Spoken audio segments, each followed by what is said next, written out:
syukur kita panjatkan kepada Allah Subhanahu wa taala. Hari ini kita masih diberikan masa sehat walafiat sehingga dapat berkumpul dan beraktivitas. Salawat dan salam semoga tetap dilimpahkan kepada Nabi besar Muhammad SAW, keluarganya, sahabatnya dan semua pengikutnya. Amin ya rabbal alamin. Anak sekalian, selamat berjumpa kembali dengan pendidikan agama Islam. Insya Allah kali ini kita akan membahas tentang pernikahan. Bagaimana kabar kalian hari ini? Alhamdulillah, luar biasa. Allahu Akbar. Berdoa mulai. Amin Dita Kalisa. Pada minggu yang lalu kita sudah mempelajari tentang iman kepada hari akhir. Apakah masih ada ingat pengertian iman kepada hari akhir? Saya Pak, hari akhir adalah mengimani atau meyakini adanya hari kiamat.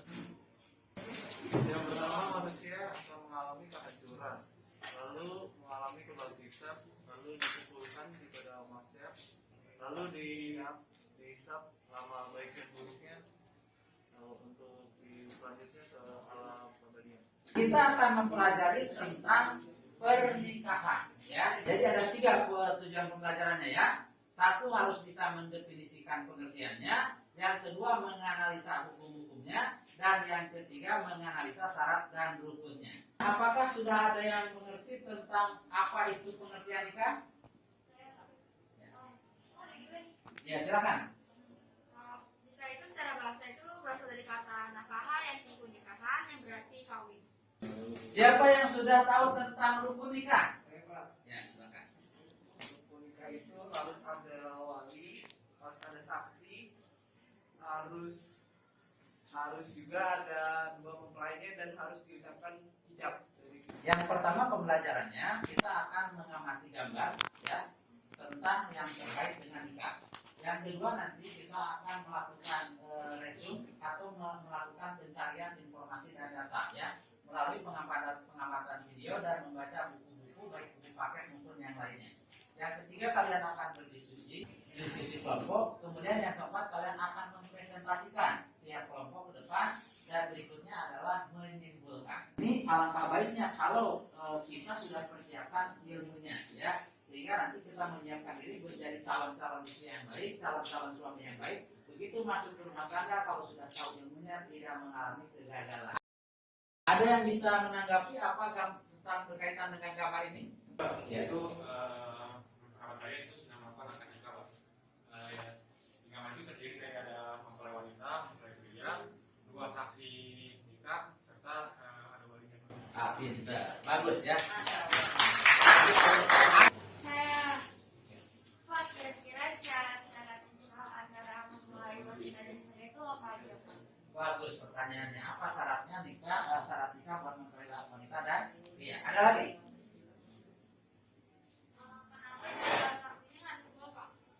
Ya, tentang saksi. Kenapa minimal saksinya harus 2? Bagus pertanyaannya. Ada lagi? Kalau misalnya walinya nggak ada gimana, Pak? Jawab pertanyaan-pertanyaan tadi, sekaligus kita akan mengetahui tentang tujuan pembelajaran yang tadi telah Bapak sampaikan. Silakan amati video ini. Dan kalian juga bisa mengamati lewat HP kalian masing-masing karena kita menggunakan media pembelajaran Linktree yang tadi sudah Bapak bagikan. Kemudian yang kedua harus ada calon pengantin wanita. Nah, ini juga sama, hal yang pokok. Kemudian yang ketiga harus ada wali. Yang keempat yaitu harus ada saksi minimal 2 orang laki-laki. Berarti rukun nikah itu kalau kita lihat di sini ada 5. 1 ada calon pengantin laki-laki, 2 ada calon pengantin wanita atau perempuan, 3 ada wali, 4 ada 2 orang saksi, dan kelima hijab kabul.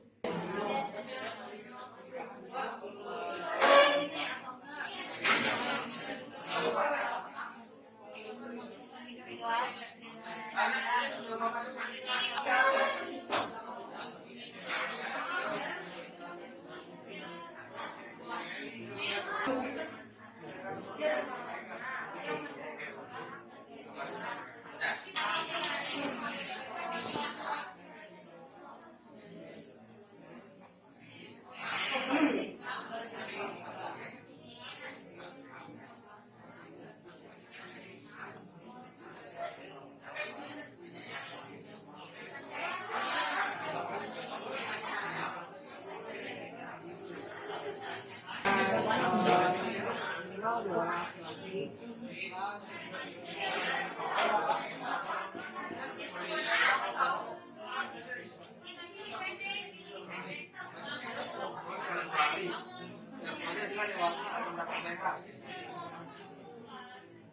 Laki-laki dan tidak boleh perempuan satu hari. Assalamualaikum warahmatullahi wabarakatuh. Waalaikumsalam warahmatullahi wabarakatuh. Kami akan mempresentasikan hasil diskusi kami tentang pengertian nikah. Pengertian nikah secara bahasa yaitu mengumpulkan, menggabungkan, atau menjadikan. Lalu secara syariah berarti adalah akad yang mengharapkan pergaulan antara laki-laki dan perempuan yang bukan mahramnya dalam hak dan kewajiban masing-masing.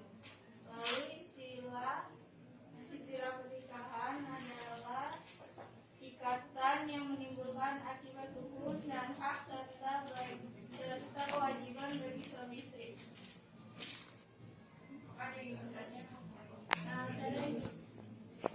Perkenalkan, saya dari kelompok 2 Nita Ramadhani ingin bertanya, apakah ada perbedaan antara pengertian nikah dengan pengertian kawin?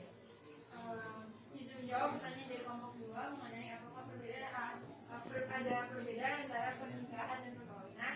Secara umum pernikahan dan perkawinan itu sama, tetapi bedanya nikah itu untuk manusia, sedangkan kawin itu untuk semua makhluk hidup, contohnya hewan dan tumbuhan.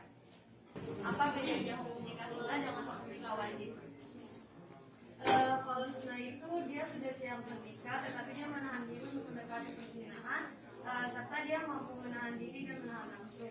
Sedangkan kalau wajib itu dia diwajibkan untuk menikah karena sudah mendekati perzinahan. Apakah sudah puas? Jadi rukun nikah itu ada 5. Yang pertama adanya calon pengantin perempuan, yang kedua adanya calon pengantin laki-laki. Apa yang dimaksud dengan calon pengantin perempuan dan laki-laki? Yaitu calon mempelai dari perempuan dan laki-laki dilakukan suka sama suka dan memenuhi syarat syar'i untuk menikah. Oke, selanjutnya yang kedua adanya wali. Nah, wali di sini maksudnya wali di sini maksudnya adanya ayah dari pihak perempuan maupun pihak laki-laki. Jika yang ini sudah meninggal, boleh diwakilkan oleh seseorang yang mempunyai hubungan nasab atau hubungan kekerabatan dengan pihak perempuan maupun pihak laki-laki. Nah, juga kalau misalnya orang tuanya ini udah cerai, si ibunya ini nikah lagi dan dia punya ayah tiri, tapi itu walinya tetap wajib ayah kandungnya karena dia masih mempunyai hubungan saudara.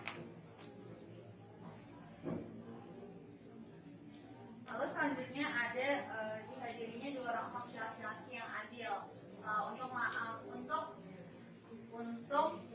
menyaksikan salah satunya suatu pernikahan. Nah, saksi itu harus laki-laki. Lalu satu dari calon pengantin perempuan dan calon pengantin laki-laki.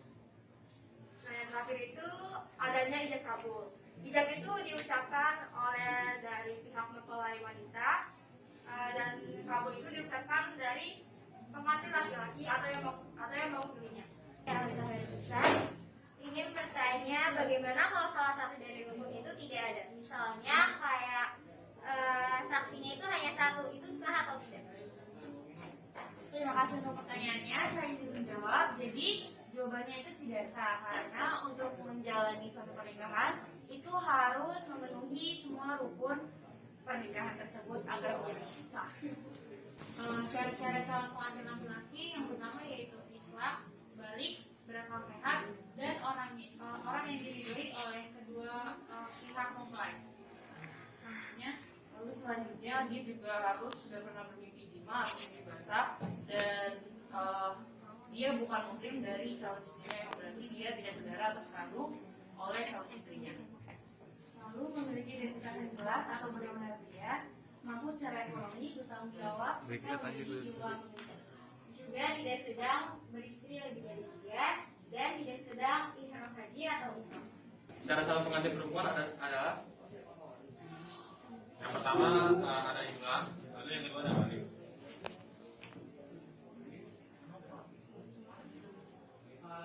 Terus ada yang ketiga itu benar-benar wanita.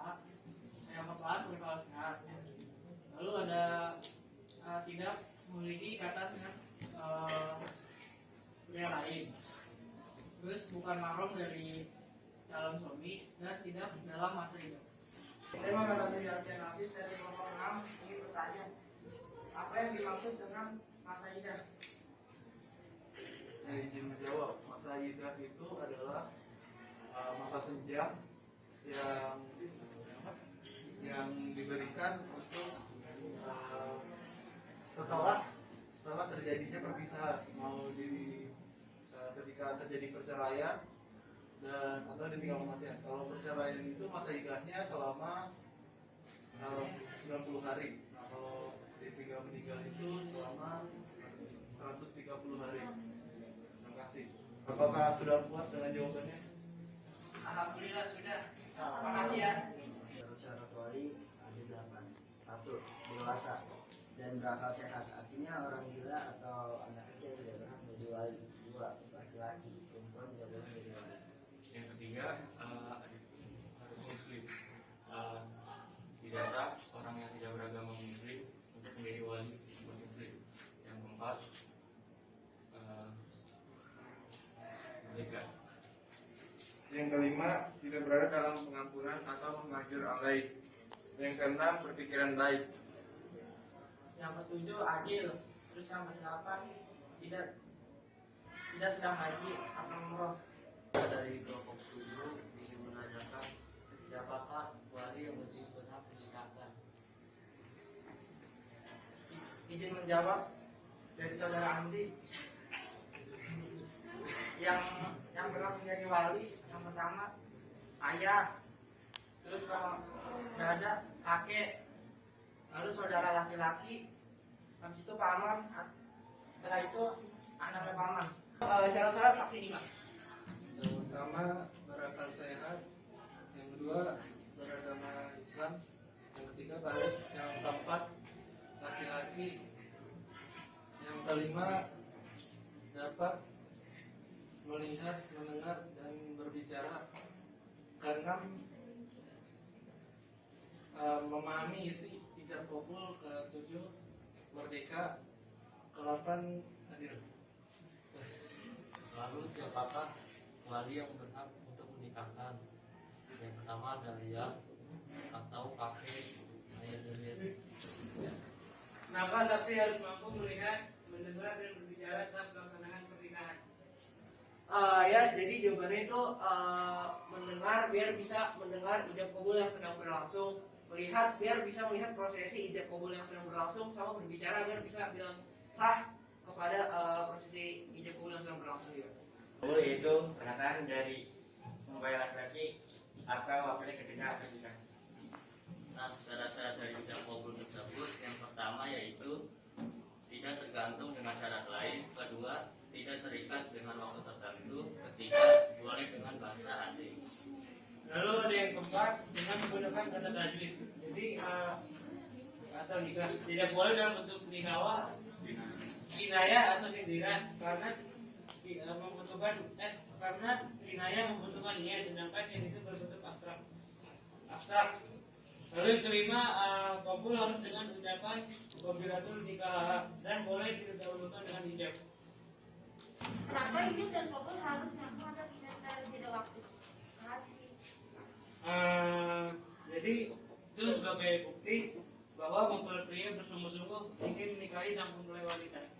Baiklah anak sekalian, alhamdulillah rangkaian pembelajaran kita hari ini mulai dari pengamatan, diskusi kelompok dan presentasi sudah selesai. Saatnya kita menyimpulkan pembelajaran hari ini. Ada yang bisa menyimpulkan?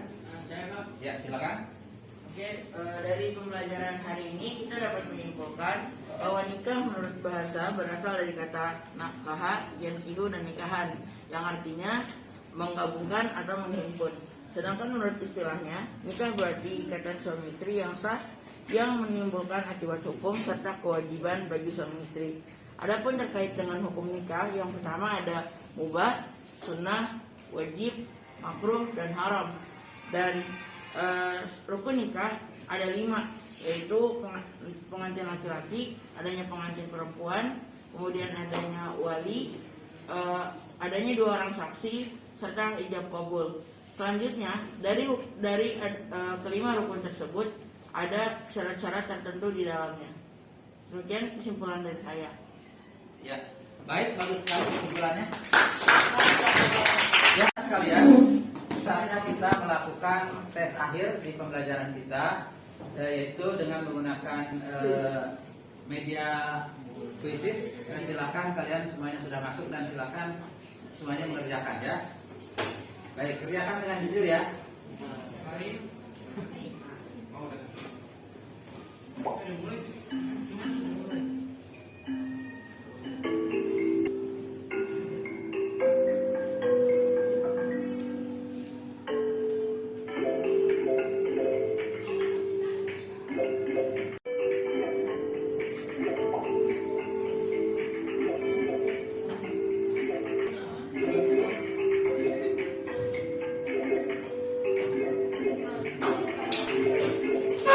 Ya, baiklah anak sekalian, inilah hasil tes kalian. Seperti saksian Tuhan, memang ada yang beberapa yang 100, ada yang 90, dan memang ada juga yang masih di bawah 80 ya. Kalian, insya Allah nanti dengan pembelajaran ini saya berharap kalian betul-betul memahami apa itu arti nikah, apa itu hukum nikah dan syarat rukun nikah, yang kemudian nanti akan dapat kita terapkan dalam kehidupan kita. Minimal kita dapat mempersiapkan diri untuk menjadi calon-calon ayah yang baik, calon ibu yang baik, calon suami yang baik, calon istri yang baik, gitu ya. Bagaimana pembelajaran hari ini? Sangat menyenangkan. Untuk hari ini kita akhiri pembelajaran kita. Mudah-mudahan bermanfaat buat kita semuanya ya. Selamat berjumpa kembali di pertemuan yang akan datang. Saya tutup. Assalamualaikum warahmatullahi wabarakatuh. Waalaikumsalam.